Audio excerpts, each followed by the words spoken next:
into my hands just in the nick of time. A title ought to go with it.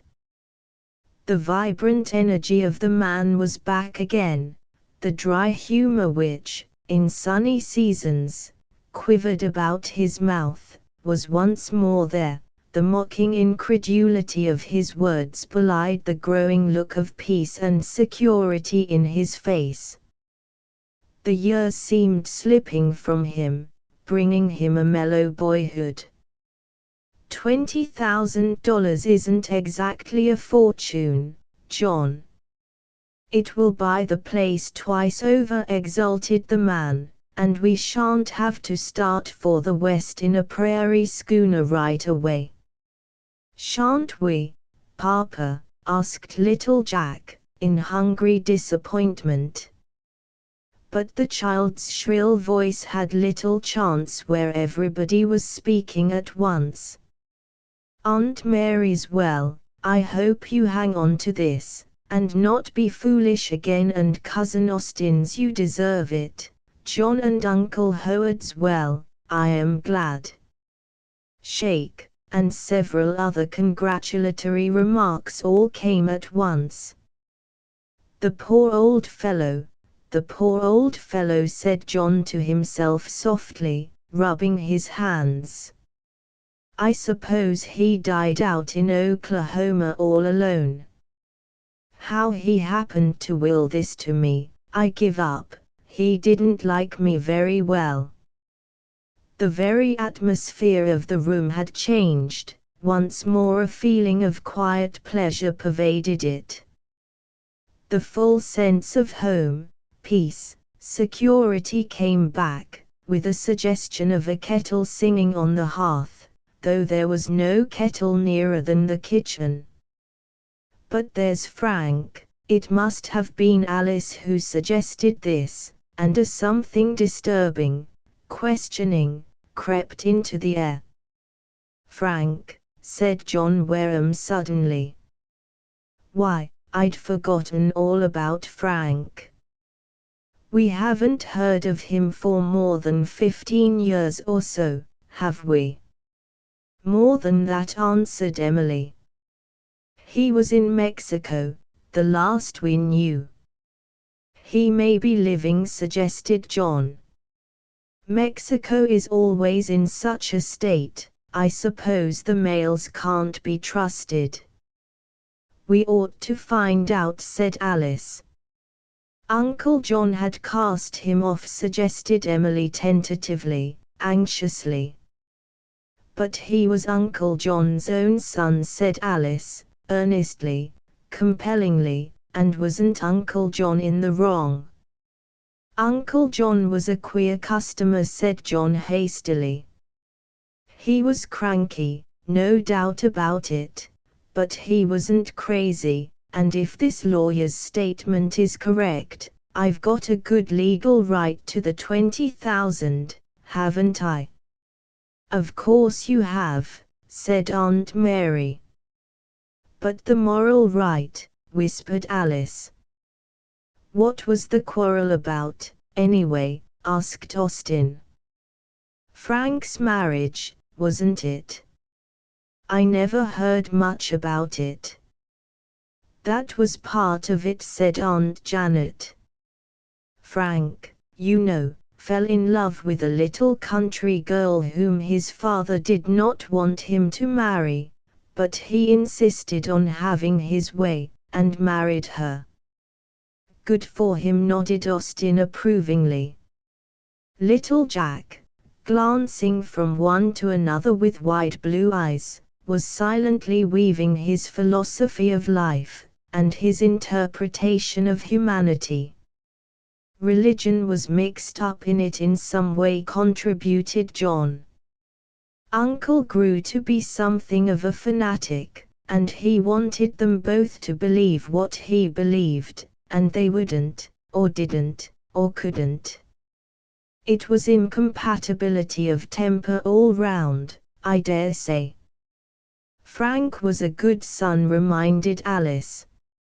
He was patient with his father, and he all but gave up his life for Uncle John, nursing him through diphtheria. More and more the sweet, persistent voice brought trouble and question into the atmosphere from which trouble and question had so suddenly cleared. The new security began to seem unstable, the new-found joy a stolen thing. Even in the pauses, the personality of the woman spoke from curtain and cushion and fireplace of this room of her devising. She dominated the whole, seeming the only presence there. Brother and sister and guests shrank in the radiance of her. "Do you really think I ought to hunt Frank up?" asked the man. Emily shook her head, but doubtfully. "You probably couldn't find him, after all these years." "I could try," admitted John. "Nonsense," cried Aunt Mary, over her embroidery. "You stay right where you are, and pay off your mortgage. A man who has worked as hard as you have, and has had as much trouble, ought to take a bit of good luck when it comes." "Think how much good you could do with it," murmured Aunt Janet. "As the pickpocket said when he put the stolen dime in the collection plate," said Austin, but fortunately Aunt Janet did not understand. "Uncle had a right to do what he pleased with his own," said John defiantly. "If he chose to cast off his son, for reasons which he considered sufficient, he had the right." "But you cannot cast off your son," persisted Alice. "John, we have a boy of our own. You know that the obligation is one of all eternity. You cannot get rid of fatherhood." "Oh Papa, Papa, you hurt me," squealed little John, suddenly interrupted in his philosophy weaving. "Confound it all," cried John with sudden irritation. "Isn't this just like life? To hold out the rope, just to grab it away again with a grin. I won't, I say. What is mine is mine." "But it isn't yours." "Did Frank have any children?" he asked. "Several, I believe," admitted Emily reluctantly. "And he never got on." "He never got on. And the 20,000 might save their pesky little Mexican souls." The child's laughter rippled out across the shocked silence of the elders. "Maybe Uncle John left them something," suggested Emily. "For a man who tried such big things, this doesn't seem much money." Her brother shook his head. "The entire sum of which he stands possessed," he read from the lawyer's letter. "You might make a few inquiries through the post." "I rather imagine the Mexican mail service isn't very trustworthy," suggested Aunt Mary, hopefully. He looked at her, but in abstracted fashion, as if it were not to Aunt Mary that he was listening. "I'll write to this Oklahoma lawyer, and then I must go to Mexico. Isn't it a little quixotic?" "It's most likely all kinds of foolishness, like everything else I do," groaned the man. "But it's what I'd want done for my little chap if I were dead and he alive, and I had quarreled with him. I suppose I could keep this money and save my skin, but you couldn't keep it without finding out," murmured Alice, "because you are you, and the real you is incapable of doing a mean thing." "You must do as you think best," said Emily at last. "Maybe, if you find Frank, he won't want it all, but will divide, knowing that his father willed it to you." "That may be as it may be," said the man, leaning back in his chair with the face of one listening. "But I go to Mexico. It's a queer game we play here, and I'll be dashed if I can understand it, but I'm going to play it as fairly as I know how." So the voice of Alice won, of Alice, who had been dead for 5 long years. The Marble Child by E. Nesbit. All over the pavement of the church spread the exaggerated cross-hatching of the old pew's oak, a Smithfield market of intersecting lines such as children made with cards in the old days when kings and knaves had fat legs bulging above their serviceable feet, and queens had skirts to their gowns and were not cut across their royal middles by mirrors reflecting only the bedizened torso of them and the charge, heart, trefoil, or the like, in the right-hand top corner of the oblong that framed them. The pew had qualities: tall fat hassocks, red cushions, a comparative seclusion, and, in the case of the affluent, red curtains drawn at sermon time. The child, wearied by the spectacle of a plump divine, in black gown and Geneva bands, thumping the pulpit cushions in the madness of incomprehensible oratory, surrendered his ears to the noise of intonations which, in his own treble, would have earned the reprimand, "naughty temper."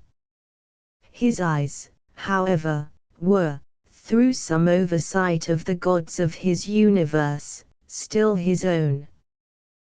They found their own pasture, not, to be sure, the argent and sable of gown and bands, still less the gules of flushed denunciatory gills. There is fair pasture in an old church which, when Norman work was broken down, men loved and built again as from the heart, with pillars and arches, which, to their rude time, symbolized all that the heart desires to materialize, in symbolic stone. The fretted tombs where the effigies of warrior and priest lay lifelike in dead marble, the fretted canopies that brooded above their rest. Tall pillars like the trunks of the pine woods that smelled so sweet, the marvel of the timbered roof, turned upside down it would be like a ship.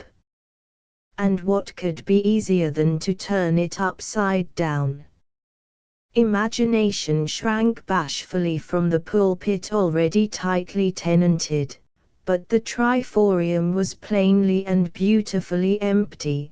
There one could walk, squeezing happily through the deep thin arches and treading carefully by the unguarded narrow ledge. Only if one played too long in the roof aunts nudged, and urgent whispers insisted that one must not look about like that in church. When this moment came, it came always as a crisis foreseen, half dreaded, half longed for. After that the child kept his eyes lowered, and looked only at the faded red hassocks from which the straw bulged, and in brief, guarded, intimate moments, at the other child. The other child was kneeling, always, whether the congregation knelt or stood or sat. Its hands were clasped. Its face was raised, but its back bowed under a weight, the weight of the font, for the other child was of marble and knelt always in the church, Sundays and weekdays. There had been once 3 marble figures holding up the shallow basin, but 2 had crumbled or been broken away, and now it seemed that the whole weight of the superimposed marble rested on those slender shoulders. The child who was not marble was sorry for the other. He must be very tired. The child who was not marble, his name was Ernest, that child of weary eyes and bored brain, pitied the marble boy while he envied him. "I suppose he doesn't really feel, if he's stone," he said. "That's what they mean by the stony-hearted tyrant. But if he does feel, how jolly it would be if he could come out and sit in my pew, or if I could creep under the font beside him. If he would move a little there would be just room for me." The first time that Ernest ever saw the marble child move was on the hottest Sunday in the year. The walk across the fields had been a breathless penance. The ground burned the soles of Ernest's feet as red-hot plowshares the feet of the saints. The corn was cut, and stood in stiff yellow stooks, and the shadows were very black. The sky was light, except in the west beyond the pine trees, where blue-black clouds were piled like witches' feather beds, said Aunt Harriet, shaking out the folds of her lace shawl. "Not before the child, dear," whispered Aunt Emmeline. Ernest heard her, of course. It was always like that. As soon as anyone spoke about anything interesting, Aunt Emmeline intervened. Ernest walked along very melancholy in his starched frill. The dust had whitened his strapped shoes, and there was a wrinkle in one of his white socks. "Pull it up, child, pull it up," said Aunt Jessie, and shielded from the world by the vast silk-veiled crinolines of 3 full-sized aunts, he pulled it up. On the way to church, and indeed, in all walks abroad, you held the hand of an aunt. The circumferent crinolines made the holding an arm's-length business, very tiring. Ernest was always glad when, in the porch, the hand was dropped. It was just as the porch was reached that the first lonely roll of thunder broke over the hills. "I knew it," said Aunt Jessie, in triumph, "but you would wear your blue silk." There was no more thunder till after the second lesson, which was hardly ever as interesting as the first, Ernest thought. The marble child looked more tired than usual, and Ernest lost himself in a dream game where both of them got out from prison and played hide-and-seek among the tombstones. Then the thunder cracked deafeningly right over the church. Ernest forgot to stand up, and even the clergyman waited till it died away. It was a most exciting service, well worth coming to church for, and afterwards people crowded in the wide porch and wondered whether it would clear, and wished they had brought their umbrellas. Some went back and sat in their pews till the servants should have had time to go home and return with umbrellas and cloaks. The more impetuous made clumsy rushes between the showers, bonnets bent, skirts held well up. Many a Sunday dress was ruined that day, many a bonnet fell from best to second best. And it was when Aunt Jessie whispered to him to sit still and be a good boy and learn a hymn, that he looked to the marble child with, "Isn't it a shame?" in his heart and his eyes, and the marble child looked back, "Never mind, it will soon be over," and held out its marble hands. Ernest saw them come toward him, reaching well beyond the rim of the basin under which they had always, till now, stayed. "Oh," said Ernest, quite out loud, and, dropping the hymn book, held out his hands, or began to hold them out. For before he had done more than sketch the gesture, he remembered that marble does not move and that one must not be silly. All the same, marble had moved. Also Ernest had spoken out loud in church. unspeakable disgrace. He was taken home in conscious ignominy, treading in all the puddles to distract his mind from his condition. He was put to bed early, as a punishment, instead of sitting up and learning his catechism under the charge of one of the maids while the aunts went to evening church. This, while it was terrible to Ernest, was in the nature of a reprieve to the housemaid, who found means to modify her own consequent loneliness. Faraway whispers and laughs from the back or kitchen windows assured Ernest that the front or polite side of the house was unguarded. He got up, simulated the appearance of the completely dressed, and went down the carpeted stairs, through the rosewood-furnished drawing-room, rose-scented and still as a deathbed, and so out through the French windows to the lawn, where already the beginnings of dew lay softly. His going out had no definite aim. It was simply an act of rebellion such as, secure from observation, the timid may achieve, a demonstration akin to putting the tongue out behind people's backs. Having got himself out on the lawn, he made haste to hide in the shrubbery, disheartened by a baffling consciousness of the futility of safe revenges. What is the tongue put out behind the back of the enemy without the applause of some admirer? The red rays of the setting sun made splendor in the dripping shrubbery. I wish I hadn't said Ernest. But it seemed silly to go back now, just to go out and to go back. So he went farther into the shrubbery and got out at the other side where the shrubbery slopes down into the wood, and it was nearly dark there, so nearly that the child felt more alone than ever. And then quite suddenly he was not alone. Hands parted the hazels and a face he knew looked out from between them. He knew the face, and yet the child he saw was not any of the children he knew. Well, said the child with the face he knew, I've been watching you. What did you come out for?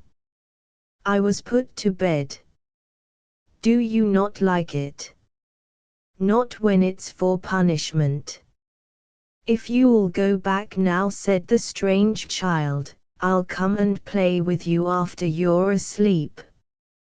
You don't. Suppose the aunts catch you.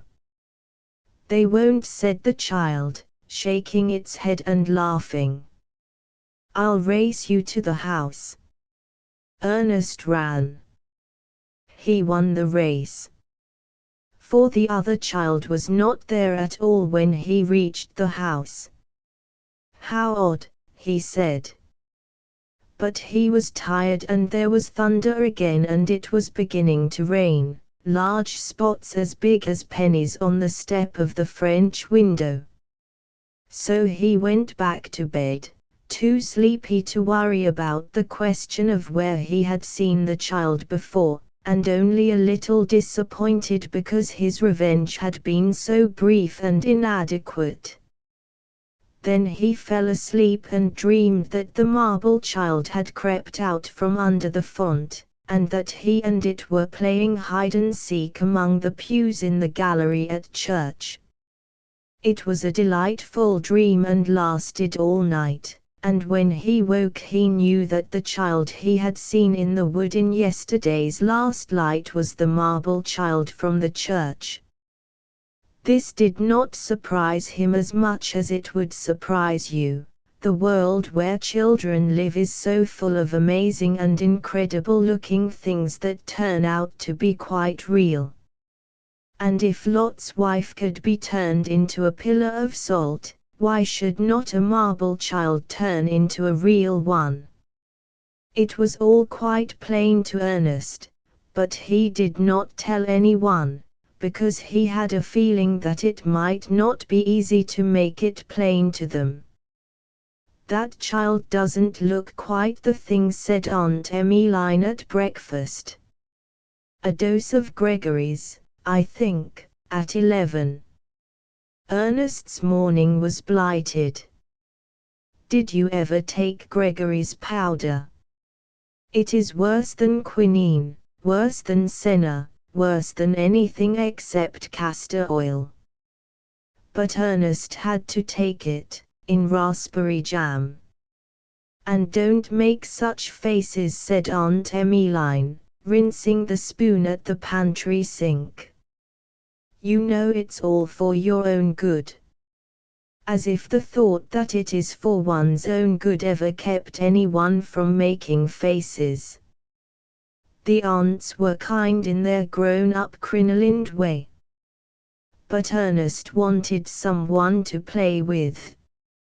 Every night in his dreams he played with the marble child. And at church on Sunday the marble child still held out its hands, farther than before. "Come along then," Ernest said to it, in that voice with which heart speaks to heart, "come and sit with me behind the red curtains. Come." The marble child did not look at him. Its head seemed to be bent farther forward than ever before.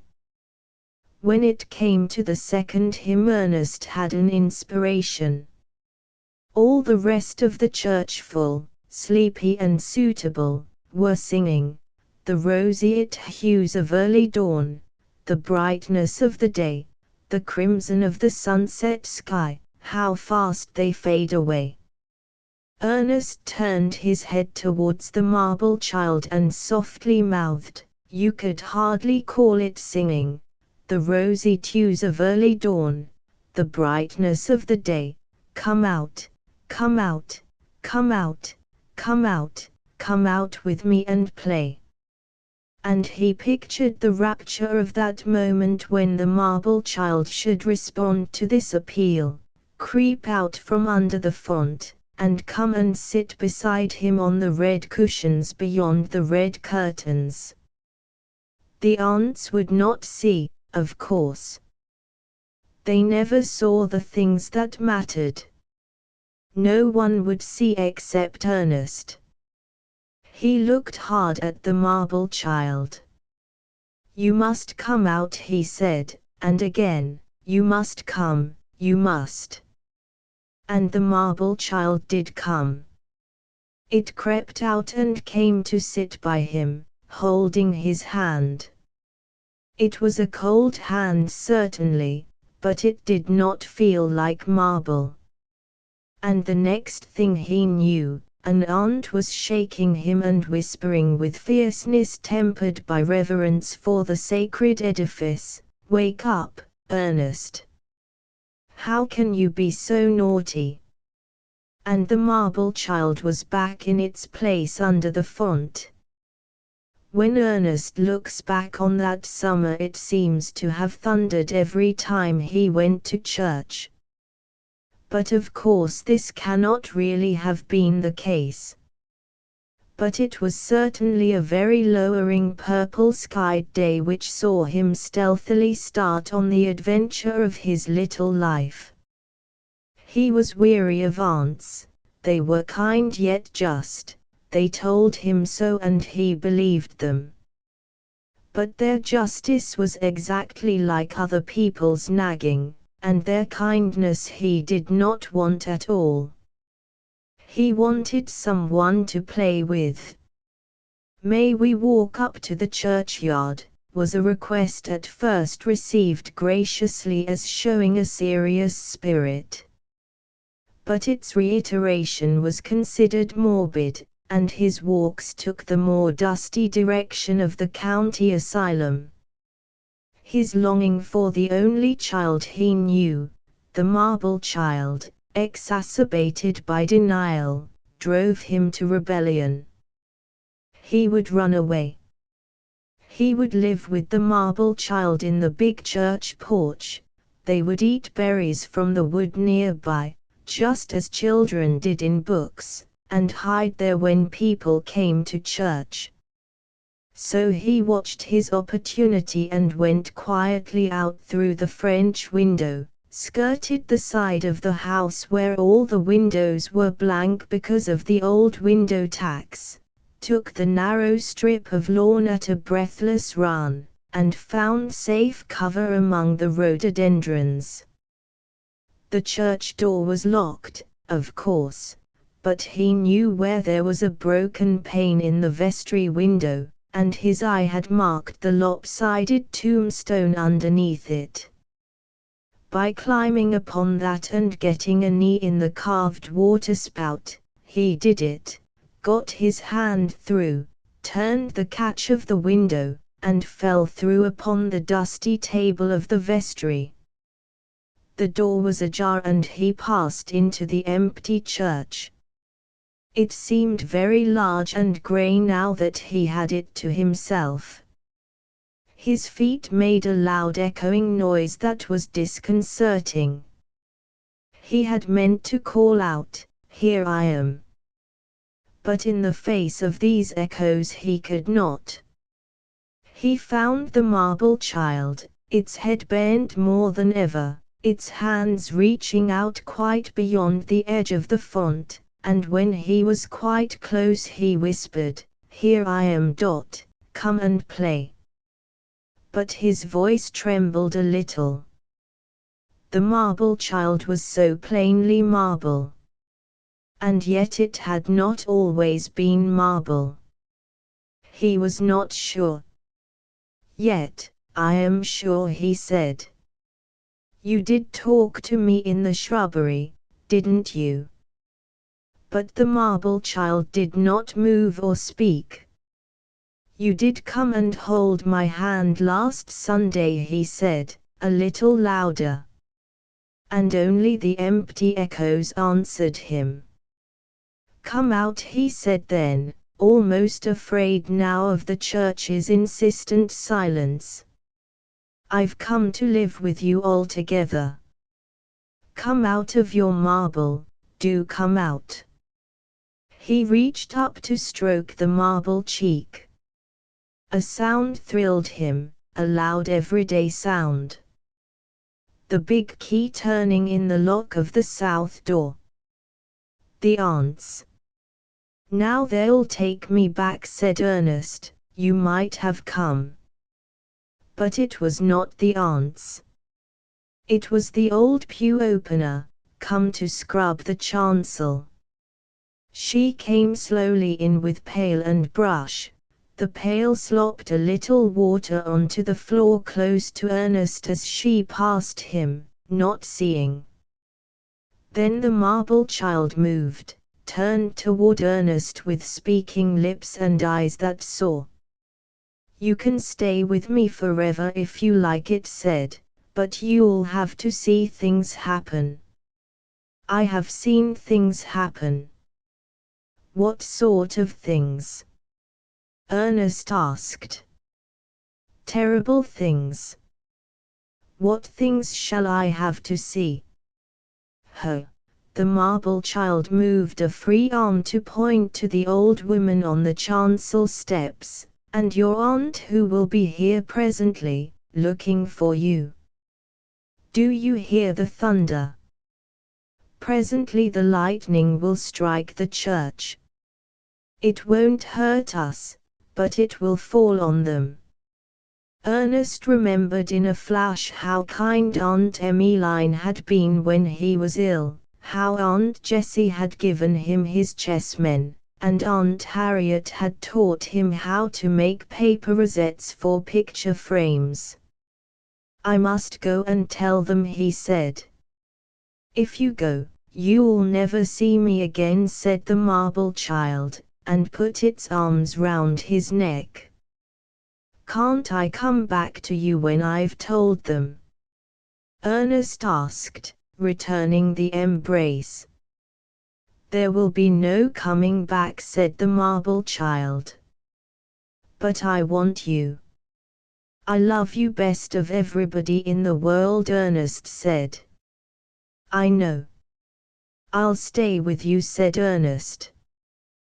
The marble child said nothing. But if I don't tell them I shall be the same as a murderer, Ernest whispered. Oh! Let me go, and come back to you. I shall not be here. But I must go. I must, said Ernest, torn between love and duty. Yes. And I shan't have you any more, the living child urged. You'll have me in your heart, said the marble child, that's where I want to be. That's my real home. They kissed each other again. It was certainly a direct providence, Aunt Emmeline used to say in later years to really sympathetic friends, that I thought of going up to the church when I did. Otherwise nothing could have saved dear Ernest. He was terrified, quite crazy with fright, poor child, and he rushed out at me from behind our pew shouting, come away, Auntie, come away, and dragged me out. Mrs. Meadows providentially followed, to see what it was all about, and the next thing was the catastrophe. The church was struck by a thunderbolt, was it not? The sympathetic friend asks. It was indeed, a deafening crash, my dear, and then the church slowly crumbled before our eyes. The south wall broke like a slice of cake when you break it across, and the noise and the dust. Mrs. Meadows never had her hearing again, poor thing, and her mind was a little affected too. I became unconscious, and Ernest, well, it was altogether too much for the child. He lay between life and death for weeks. Shock to the system, the physician said. He had been rather run down before. We had to get a little cousin to come and live with us afterwards. The physicians said that he required young society. It must indeed have been a shock, says the sympathetic friend, who knows there is more to come. His intellect was quite changed, my dear Aunt Emmeline resumes. On regaining consciousness he demanded the marble child. Cried and raved, my dear, always about the marble child. It appeared he had had fancies about one of the little angels that supported the old font, not the present font, my dear. We presented that as a token of gratitude to Providence for our escape. Of course we checked his fancifulness as well as we could, but it lasted quite a long time. What became of the little marble angel? The friend inquires as in friendship bound. Crushed to powder, dear, in the awful wreck of the church. Not a trace of it could be found. And poor Mrs. Meadows. So dreadful those delusions. What form did her delusions take? The friend, anxious to be done with the old story, hastily asks. Well, she always declared that 2 children ran out to warn me and that one of them was very unusual looking. It wasn't no flesh and blood, she used to say in her ungrammatical way, it was a little angel taking care of Master Ernest. It had old of his and I say it was his garden angel, and its face was as bright as a lily in the sun. The friend glances at the India cabinet, and Aunt Emmeline rises and unlocks it. Ernest must have been behaving in a very naughty and destructive way in the church, but the physician said he was not quite himself probably, for when they got him home and undressed him they found this in his hand.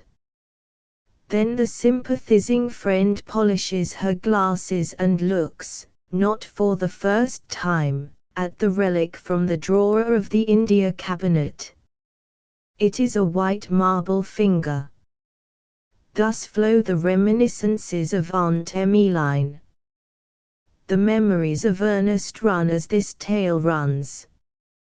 The one left by E.V. Lucas, he had become very ill, could hardly move from where he lay, and she, who loved him, and was to have married him, and spent all her waking hours in thinking what she could do for him, persuaded him to have a telephone installed and brought to his bedside so that he and she could talk, and he could talk with others, too. Every night he rang her up and they had a long conversation, many times in the day also. Nothing, as it happened, could have saved his life, but this modern device lightened his last weeks. His death, although it blasted her hopes, made no difference to her devotion. She merely installed his memory in the place of his rich personality and loved that. He, almost more than ever, was her standard.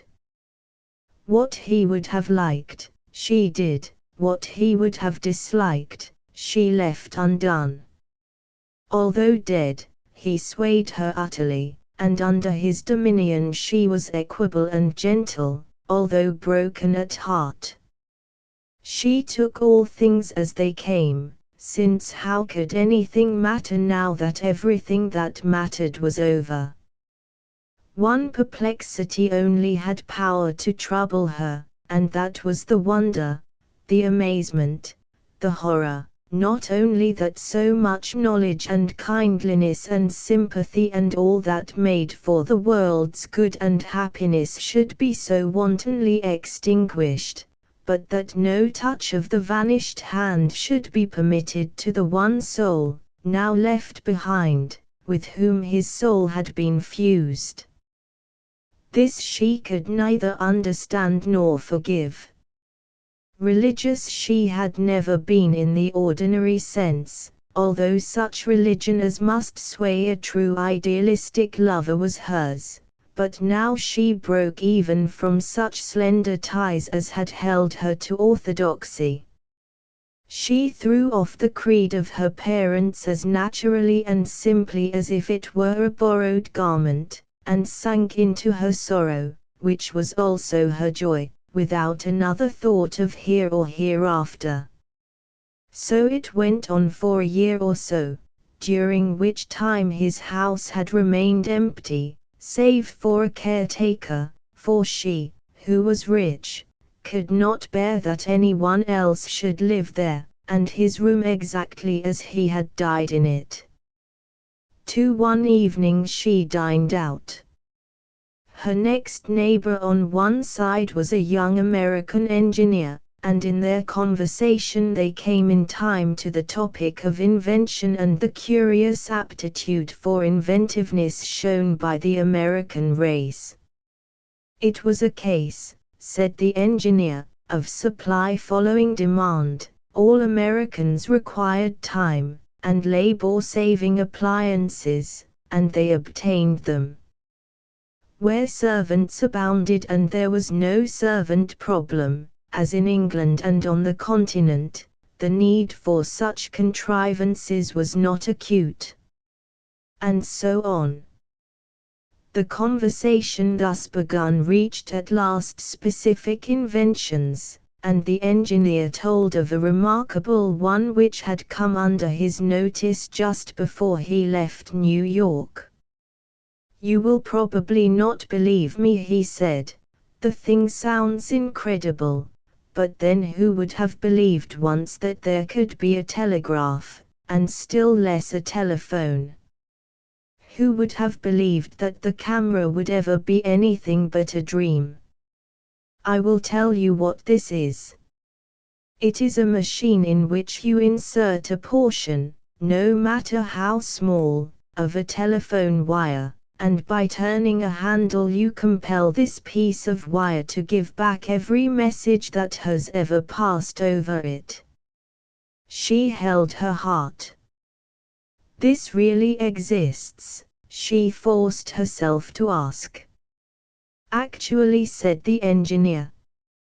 But when I left home, the inventor was in a difficulty. All the messages were coming out all right, but backwards. Naturally, the reproduction would be from the most recent to the less recent. By writing down the words and then reversing them, the investigator could of course get at what he was wanting. I may say that the invention is for the New York police, but my friend is convinced that he can devise some mechanical system of reversing at the time which will make the messages read forward as they should. Just think of the excitement of the detective, listening through all the voices and ordinary conversations on the wire for the one voice and the one sentence that will give him his long-desired clue. But are you ill? No, no, she said, although her face was a ghastly white. No, it is nothing. The room is a little hot. Tell me some more about your inventive friend. Is he wealthy? Indeed, no, said the engineer. That is his trouble. If he had more money, or if he had some rich backers who believed in him, he might do wonders. I should like to help him, she said. This kind of work interests me. Could you not cable him to come over and bring the thing with him? I would gladly finance him. I want some sporting outlet like that for my money. Cable. Yes, cable. There are things that one does by impulse or not at all. The butler here will get you a form. 3. She had been to the empty house that day with an employee of the telephone company, and they had extracted a foot of the precious wire. A few minutes ago she had held it in her trembling fingers and placed it in the machine. Now she carefully locked the door and drew the heavy curtain over it and carried the machine to the farthest corner of the room. There, with a sigh of relief and tense and almost terrible anticipation, she sat down and placed her ear to the receiver and began to turn the handle. His voice sounded at once, "Are you there?" It was quite clear, so clear and unmistakable and actual that her hand paused on the handle and she bowed her throbbing head. She turned on, "Are you there?" the familiar tones repeated. And then the reply, "Yes, who is it?" in a woman's voice. Then he spoke again, earnest he said. "Is it Helen?" Again her hand paused. Helen, that rubbishy little woman he had known all his life and was on such good terms with. She remembered now that she had been away when the telephone was installed and others had talked on it before her. It could not be helped, she had meant to be the first, but circumstances prevented. There must be many conversations before she came to her own, she would have to listen to them all. She turned on, and the laughing, chaffing conversation with this foolish little Helen person repeated itself out of the past now so tragic. To other talks with other friends, and now and then with a tradesman, she had to listen, but at last came her hour. "Is that you?" she heard her own voice saying, knowing it was her own rather by instinct than by hearing. "Is that you?" "But I know it is. How distinctly you speak." "Yes, it's me," and his soft vibrant laugh. "How are you, dear?" "Better, I hope." Have you missed me? Missed you. And then the endearments, the confidences, the hopes and fears, the plans for the morrow, the plans for all life. As she listened, the tears ran down her face, but still she turned on and on. Sometimes he was so hopeful and bright, and again so despairing. She remembered the occasion of every word. Once she had dined out and had gone to the theatre. It was an engagement she could not well refuse. It was an amusing play and she was in good spirits. She rang him up between the acts and found him depressed. Hurrying home she had settled down to talk to him at her ease. How it all came back to her now. Are you there, my dearest? Yes, but oh, so tired, so old. It is a bad day. Everyone has been complaining of tiredness today. You say that because you are kind. Just to comfort me. It's no use. I can see so clearly, sometimes, I shall never get well, tonight I know it. My darling, no, and then silence, complete, terrifying. She had rung up without effect. He had fainted, she thought, and had dropped the receiver. She was in a fever of agony. She leaped into a cab and drove to his house. The nurse reassured her, he had begun to sob and did not want her to know it, and now he was asleep. But there was no sleep for her that night. What if he were right, if he really knew? In her heart she feared that he did, with the rest of her she fought that fear. As she listened, the tears ran down her face, but still she turned on and on. She sat there for hours before the last words came, the last he was ever to speak over the wire. It was to make an engagement. He had rallied wonderfully at the end and was confident of recovery. She was to bring her modiste to his room at 11 o'clock the next morning with her patterns, that he might help in choosing her new dress. He had insisted on it, the dress she was to wear on his first outing. At 11 he had said, "Mind you don't forget." But then you never forget anything. Good night once more, my sweet.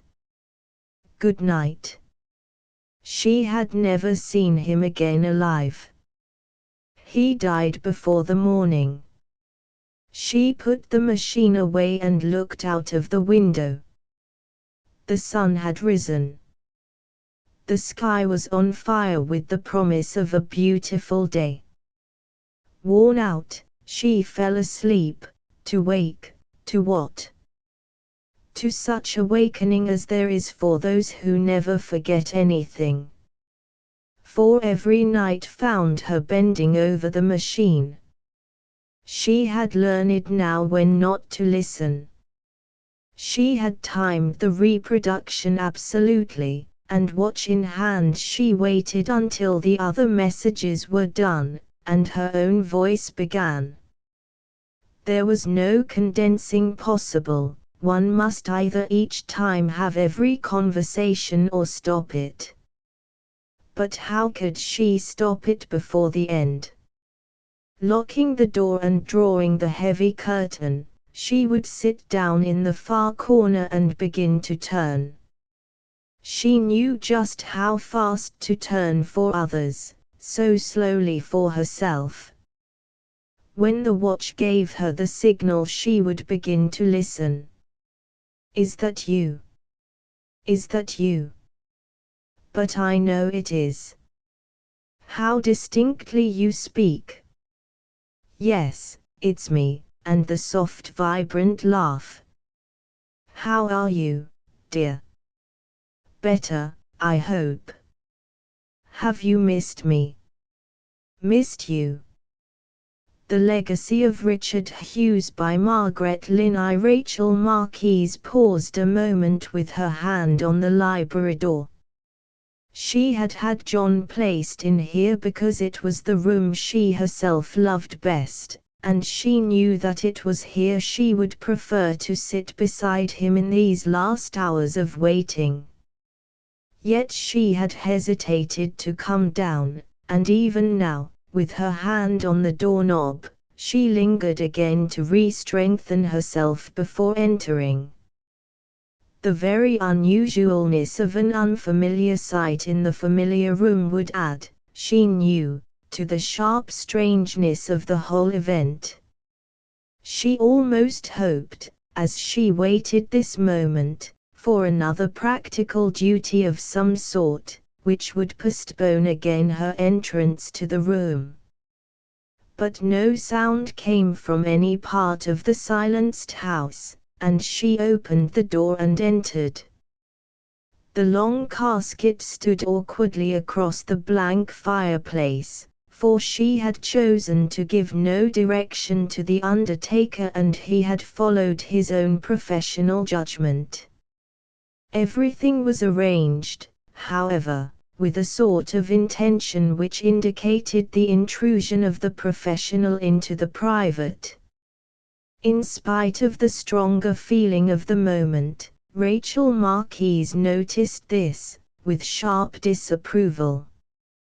But she went directly to the chair which had been placed beside the casket and seated herself, bowing her head long on her folded arms before she looked on the familiar face beside her.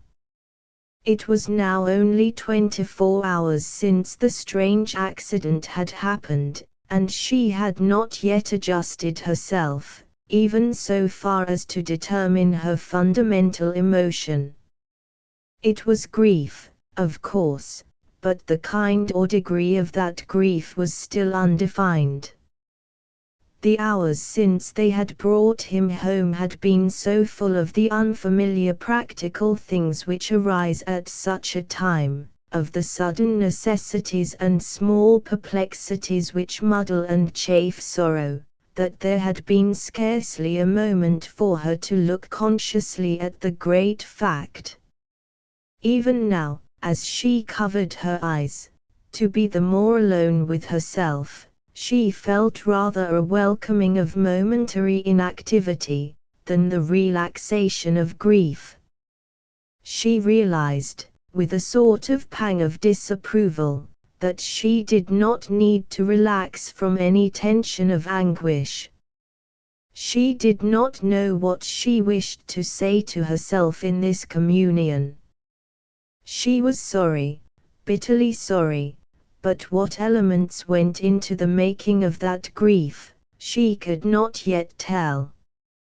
So she leaned with covered eyes, almost as if she were waiting for something outside of herself to give her a cue.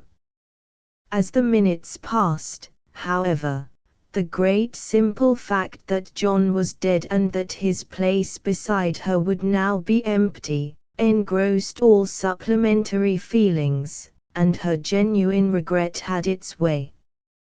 She wept long, and ever more bitterly, absorbed, as one may be, in a mere physical expression of grief. The activity of sorrow overcame thought for the time, and left her no energy for analysis of feeling. Death alone seemed enough to weep over, and her tears still fell. At last, as if having reached a natural period, she rose and moved away to the window and sat down there, in a quiet reverie of sadness. She was sorry for the life cut off, shocked at the abruptness and completeness of the tragedy.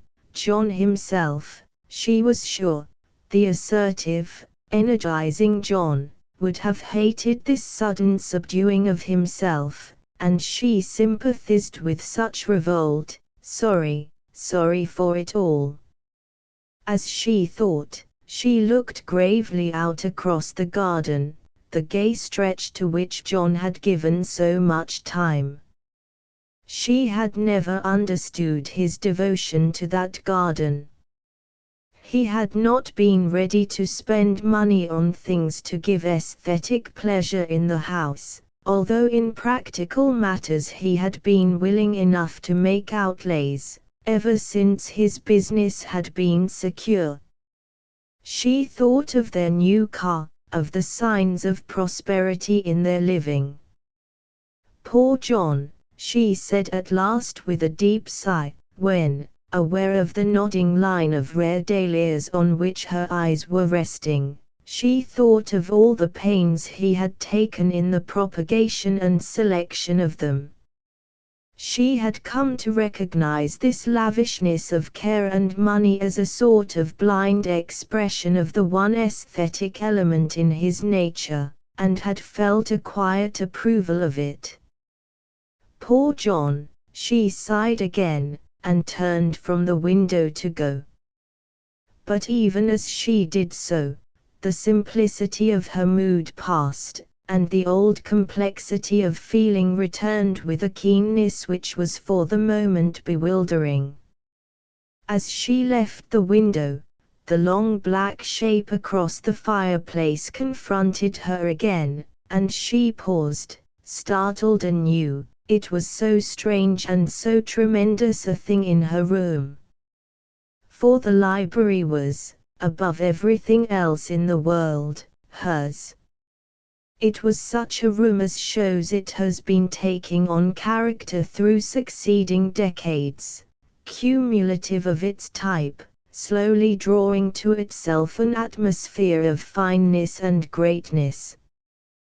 The credit of it belonged only remotely to Rachel Marquise. She was the possessor, but not the maker of it. She had kept it and loved it, but her own contribution to it had been slight.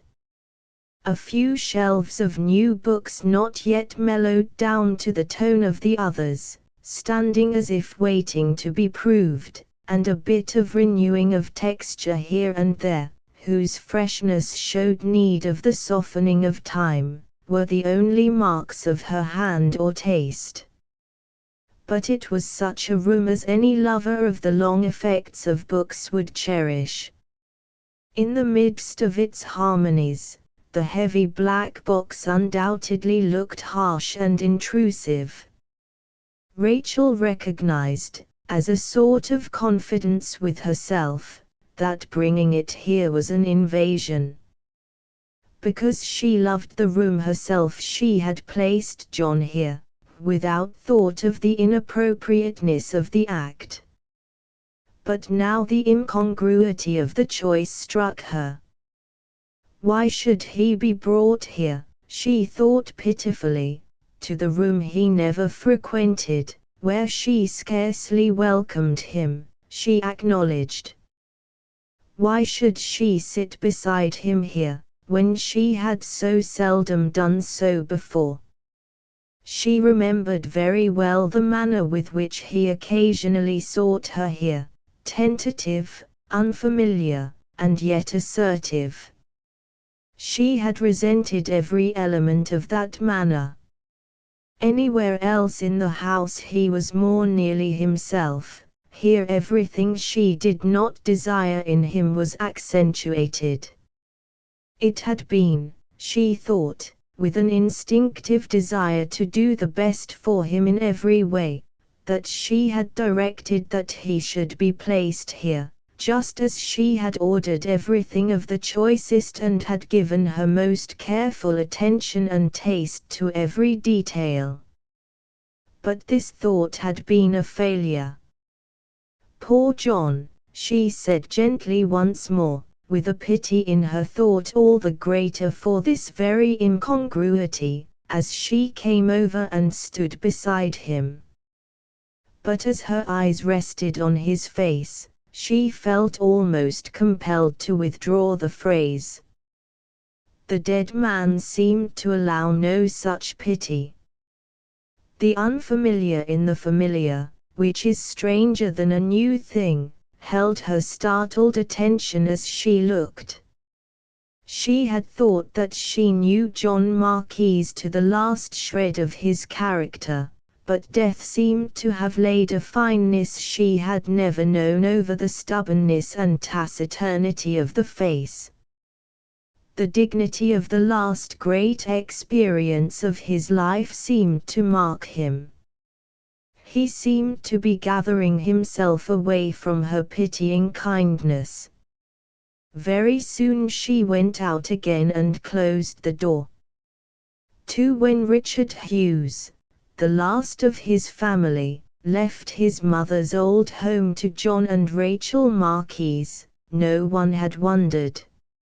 Rachel was a sort of cousin and John, too, a distant connection by somebody's marriage.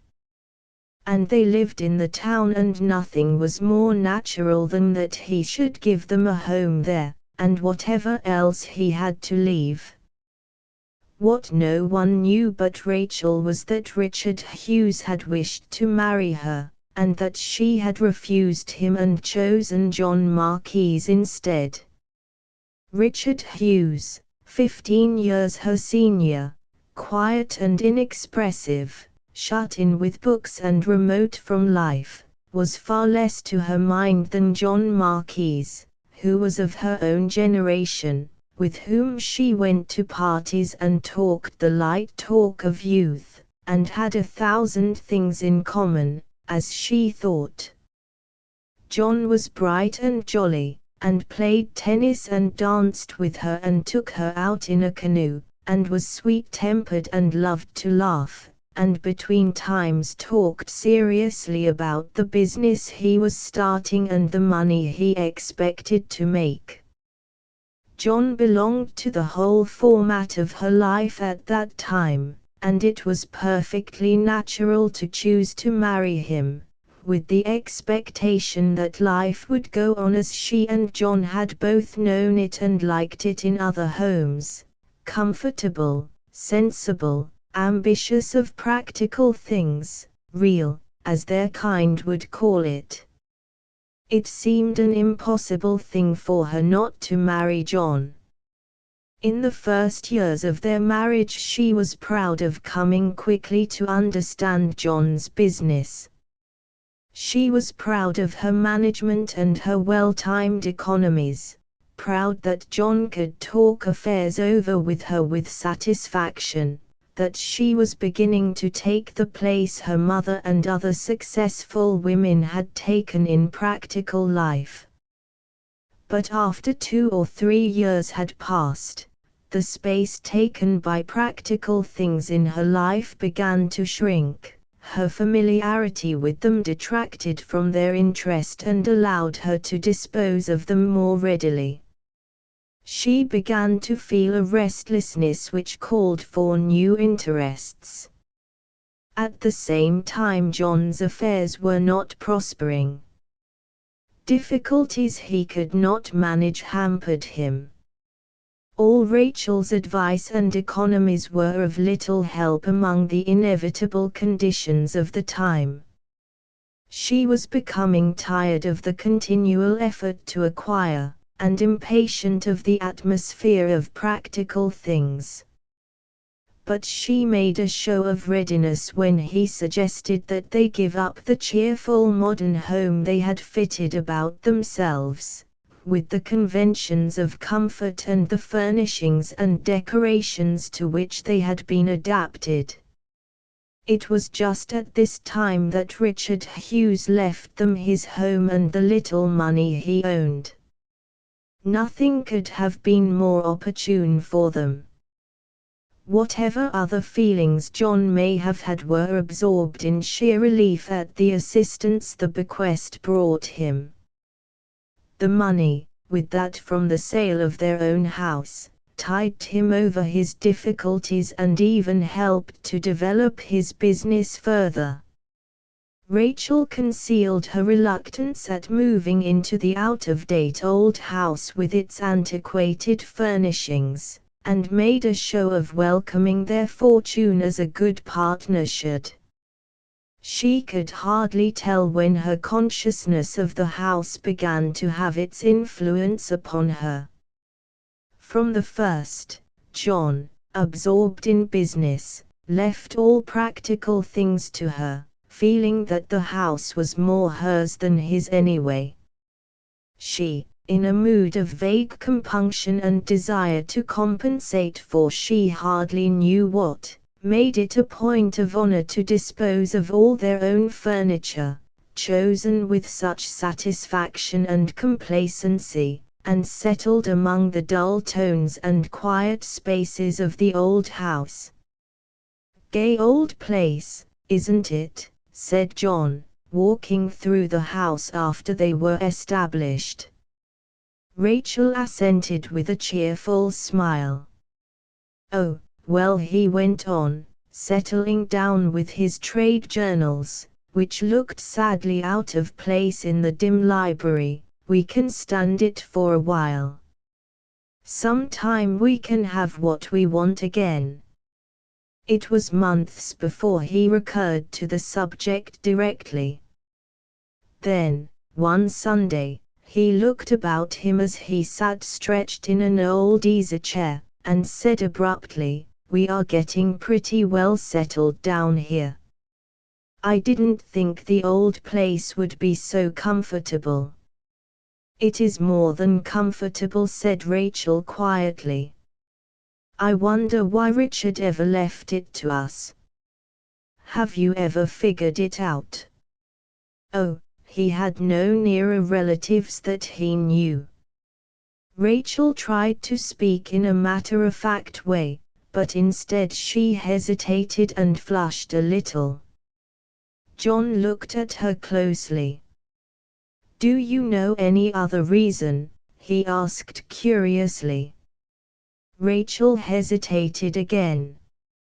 Mere reticence on past affairs was one thing, positively keeping a secret from her husband was another. "Richard wanted to marry me once," she said. "But I don't think that had anything to do with it," she added hastily. "When was that?" "Oh, before I was engaged to you," said Rachel, and smiled at him. John said nothing more, but sat tapping his knee with his folded newspaper, as was his habit when in thought. Presently he rose and strolled away. Rachel could not help resenting his silence, which left her in discomfort. When so much had been said he should have said more, if only to put her at her ease. 4 days afterwards she expected him to return to the subject, and when he did not do so, she continued to resent the implication he seemed to be making. At this time the house itself had already begun to have its effect upon her. Rachel could hardly tell when she stopped looking wistfully at the sectional bookcases and mission furniture of her acquaintances. But soon after she moved into it, the house had ceased to be to her merely a house. With her conventionally modern notions of beauty in furnishings, she had first been surprised to find how at rest and how satisfied she was in this house, which had met in a generous way the needs and tastes of another generation, but met few of those to which she had been trained. She had not known that it was in her to find a charm in such a house. But from the time when she first became aware of a positive quality in the place, she became more and more awake to its existence. She wondered at it, but it held her attention constantly more firmly. At last she found that behind the entity of the house lay that which had made it, the personality of the generations gone and especially of its last owner. The quality of the whole place, with its solidity of walls and generosity of room, along with its plain sincerity in every detail, seemed to indicate praiseworthiness, not only in the first builder, but in all later possessors. It became a meritorious thing to have and to keep a house like this. She remembered something of the sacrifices that Richard Hughes had made to retain it, and warmed with pride of him at the recollection. The whole place reflected him and the people who had made him. Gradually Rachel grew in pride of the house and of her heritage. As she lived there month by month she found herself enveloped in its atmosphere and growing toward its proportions. At first she entered the library with timidity and an uncomfortable strangeness. Even one who had only very superficial intellectual tastes must have felt a sort of awe before its accumulation of books and their accompaniments. When Rachel and John had first begun to make a home, they had placed the making of a library among their ambitions for it, and had taken pleasure in adding a few gaily bound novels each year to the small united collection with which they had begun. They had enjoyed seeing their few shelves grow, and knowing that they had so many of the popular books of which their friends talked. When they came to the Hughes home, Rachel had crowded their party-colored collection into the shelves of the library there, weeding out others to make room for their own.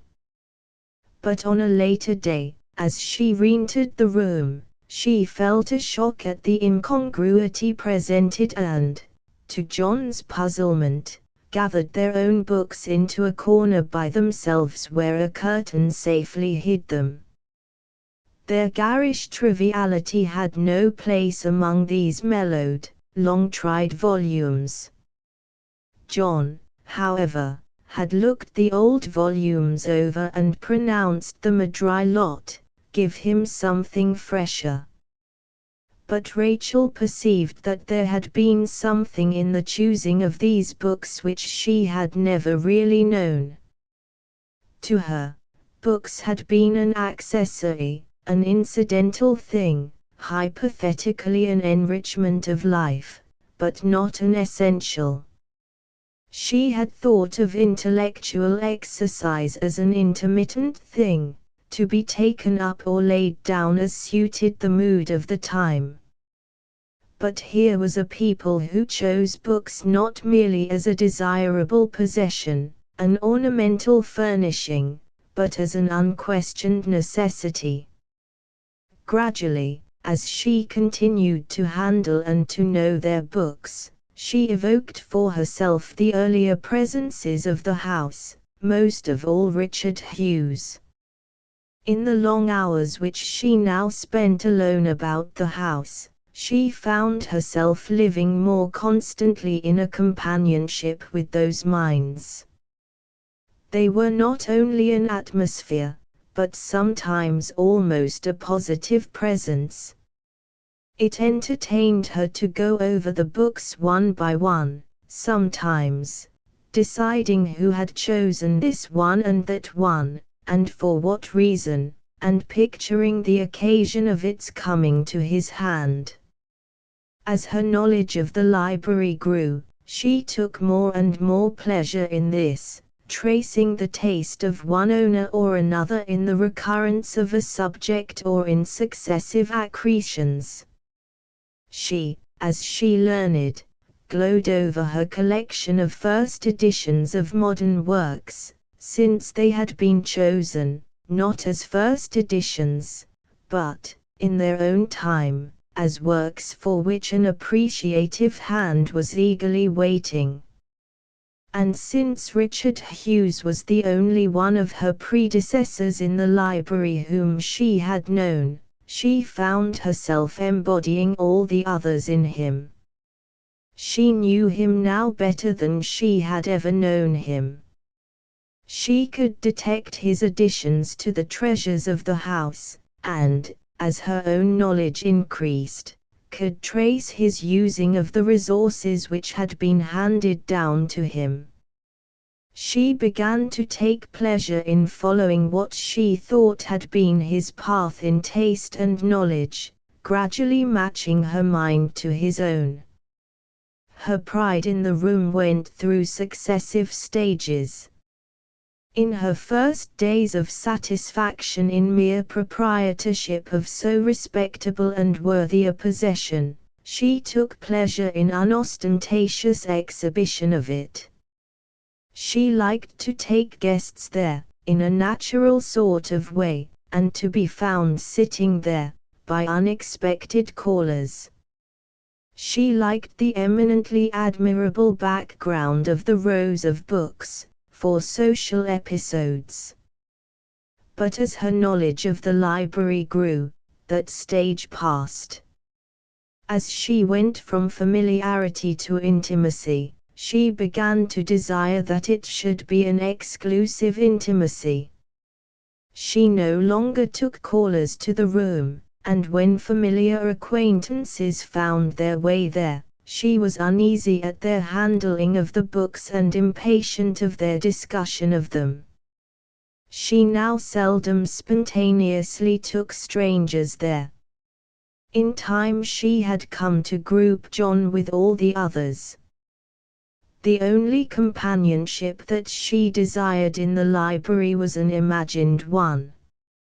John's attitude had more and more set her apart in this companionship. His dislike for the house had grown steadily more obvious as the months and years passed. It showed itself in a lack of home pride, in open contempt for the old-fashioned elements of the place, in reluctance to make even necessary expenditure upon it. But Rachel herself had hardly guessed the strength of his feeling until one day when she discovered among Richard Hughes's papers what seemed to be a memorandum for a codicil to his will, which would make a gift of $1,000 to the little public library of the town. She took the note directly to John. "I think we ought to do this," she said. John looked at the paper and laid it down. "I don't see that we are obliged to," he answered shortly. "It is what he intended to do, and we got the money," she said, with too patient a manner, as if explaining the moral point to him. "We should give it in his name. It is enough to have to live in Richard Hughes's house. I don't care to set up a memorial for him besides." "But John," she urged herself to argue, "is it honest?" "There is more than one kind of honesty," said John shortly, in a tone which checked further answer.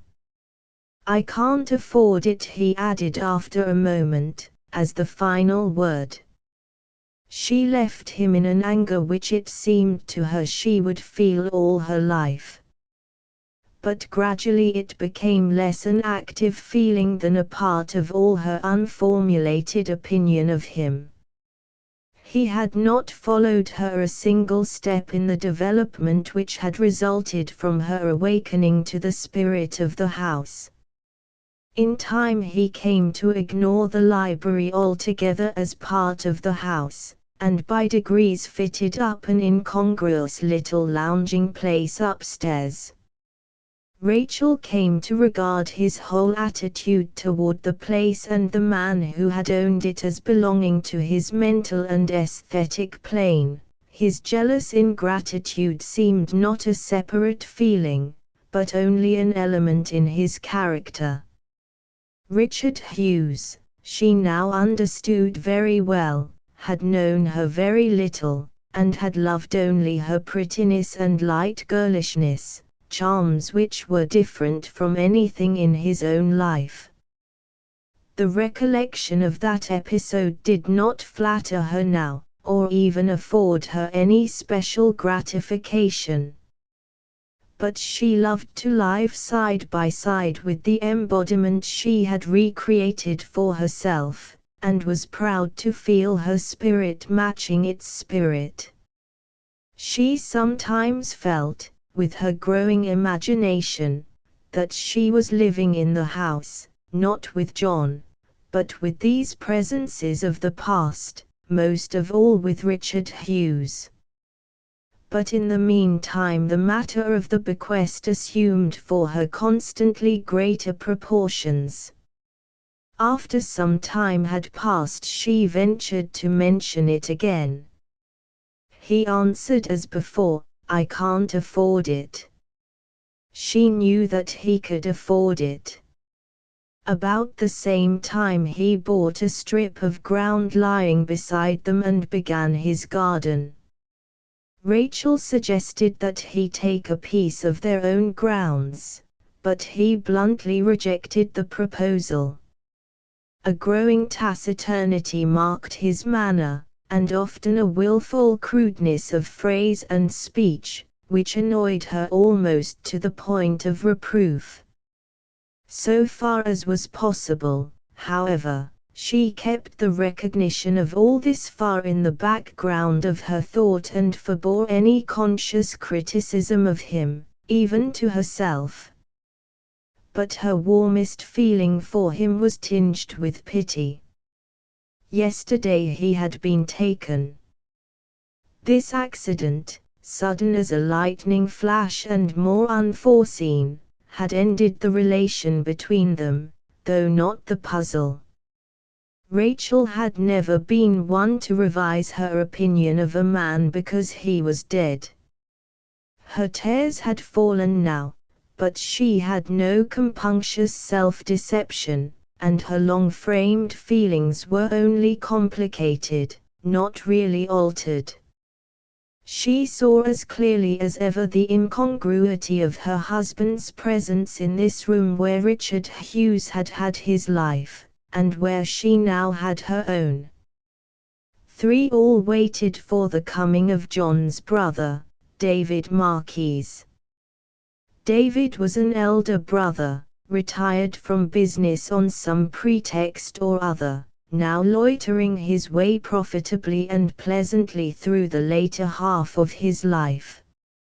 It had been his custom to visit them frequently, spending weeks at a time idling about the house, quiet, keen of look, ready to talk with interest on any general topic, but incommunicative of opinion on any personal matter. Rachel had always felt, as she saw his observant eye first upon John and then upon her, that he saw the difference between them and sympathized with her. For this reason, although she had never criticized John to him, she had sometimes spoken freely of herself and of her own tastes and wishes, and he had listened, quietly as ever, but responsively. She had a sort of feeling now that she would find her poise through him when he came. A sympathetic eye would help her to adjust the degree of her grief to the limits of her previous feeling. It was 8 o'clock when he arrived. The pretext of dinner in the house was over, and even the neighborly and professional attentions of the day were withdrawn. Rachel descended from her room in the quiet house at the sound of his entrance, and met gratefully the brotherly kindliness of his manner. They sat a few minutes in the hall, in question and answer of his journey and of the accident and all the circumstantial things which cluster about death itself. Rachel answered freely and fully, discovering a relief in breaking the instinctive repression of the day, and finding the sort of rest she had hoped for from his presence. David listened to her quietly, as he had always done, with his ready eye upon her. At last he rose, turning away from her with a comprehensive look about him. "Where is he?" he asked abruptly. "In the library," said Rachel, with a movement to lead the way for him. "In there!" exclaimed David, with the emphasis of surprise. Then he closed his lips again and followed her, without meeting her questioning look. But inside the door he paused again. Rachel had, constrained by long habit, looked first at the room, as she entered, and then at the casket, as a separate thing. The room had so long served to give her poise that she felt a sort of appeal to it even now. David's eyes rested first on the casket and then swept the room in a disapproving look. "Why is he here?" he asked, with a curtness in his easy voice which Rachel had never heard from him before. "Why," she began hesitatingly, and then added vaguely, "it seemed best." "Best for him," responded David with the same curtness. Then he turned and dropped his head slowly over the figure in the coffin, and Rachel slipped away. David's manner seemed to put her entirely outside of the occasion. Later he joined her where she waited in the dim parlor. The still chilliness of the room was stiffening and depressing, but she had not made a fire because its open cheerfulness would not have seemed appropriate. David walked up and down the long room a few minutes in a silence which Rachel, not knowing his mood, did not break. Then he said, as abruptly as before, "Can you have him moved in the morning?" "Moved? Where?" Rachel had not supposed that her brother-in-law would have the same feeling of incongruity that she had. "Anywhere but there." "Here, I don't know, there is no place in the house that seems to belong to him." "The hall might do, at least he went through there every day," he finished with an irony none too subtle. He began to walk up and down the length of the room, alternately facing her with a challenging air, and turning abruptly away again when he had neared her seat. But Rachel, absorbed still in her mood, was unappreciative of his manner. John never fitted into the house